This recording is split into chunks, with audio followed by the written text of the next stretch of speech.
আমরা প্রত্যেকেই জানি জীবনে সামনের দিকে এগিয়ে যেতে হবে, পিছন ঘুরে দেখতে নেই। কিন্তু এই আমরা কোন দিকে এগিয়ে চলেছি দিনের পর দিন?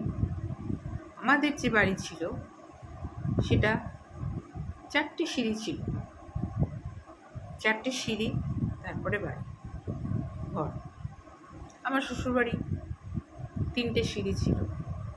বর্তমানকালে দেখা যাচ্ছে সমস্ত সিঁড়ি সব ঢুকে গেছে, উঁচু হতে হতে হতে হতে হতে হতে এখন ঘরে জল ঢুকছে। সব বৃষ্টি হলে যা কিছু হলে জল ঢুকছে। তার মানে কি হচ্ছে? একদিকে যেমন আমাদের উন্নতি হচ্ছে চারিদিকে, আর আরেকদিকে জল ঢুকে যাচ্ছে সমস্ত নিচের ঘরগুলোতে। মানে পুরনো বাড়িঘর যাদের, তাদের একেবারে বেহাল অবস্থা, বেহাল অবস্থা। এখন সবার পক্ষে তো সবসময় সম্ভব হয় না যে সমস্ত কিছু সবসময় রিপেয়ার করে নেওয়া। তার মানে একটা লোকের সুখভোগের জন্য আর একটা লোক কিন্তু দুর্ভোগে পড়ছে। এটা হচ্ছে ব্যালেন্স। এভাবে বোধহয় ব্যালেন্স হচ্ছে উন্নতি কিছুটা। কারণ যারা পুরনো দিনের বাড়ি ঘর, যারা পুরনো মানুষ, যারা কোনোভাবে কিছু করতেও পারবে না, বাড়ি ঘরের অবস্থার উন্নতি করতে পারবে না, বা একই রকম থাকতে হবে তাদের ক্ষেত্রে দুর্ভোগের কারণ হচ্ছে। কিন্তু যারা নাকি ভালো উঁচুতে ফ্ল্যাটে উঠে যাচ্ছে, সুন্দরভাবে থাকছে, তাদের কাছে সেগুলো কোনো ব্যাপার না। তাদের জলও নেই, কিছু নেই, ফ্ল্যাটে থাকছে, সুন্দর জায়গা। তার মানে কি, একজন দুর্ভোগ করছে আর একজন সুখভোগ করছে, তাই না? তার মানে একজনের সুখভোগের জন্য আরেকজন কিন্তু দুর্ভোগ করতেই হচ্ছে। আর এইভাবেই কিন্তু আমার মনে হয় ব্যালেন্স হচ্ছে। কারণ যারা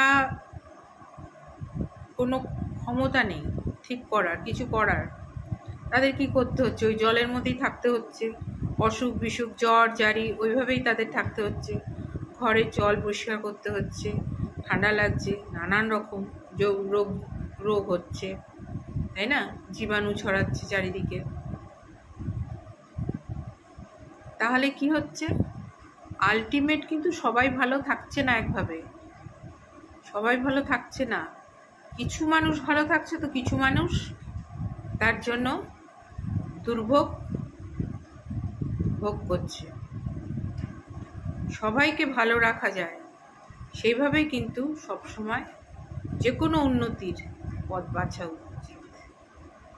সেই পথটা যেন সবার জন্য হয়, তবেই কিন্তু সেই সমাজের সত্যিকারের ভালো হয়।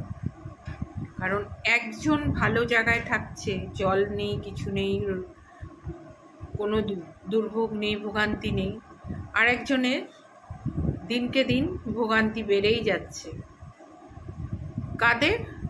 যারা পুরনো বাসিন্দা, যারা পুরনো মানুষ, যারা পুরনো এই সমাজটাকে অনেক দায়বদ্ধভাবে সুন্দর রাখার চেষ্টা করত, অনেক দায়িত্ব পালন করত সমাজে, তাদের কিন্তু দুর্ভোগ গ্রহণ করতে হচ্ছে, তাই না? তাই সমাজের, যে কোনো সমাজের যখন প্রত্যেকে ভালো থাকে, তখনই সমাজের সার্বিক উন্নতি বলা উচিত, সেটাই মানা উচিত আমার মনে হয়।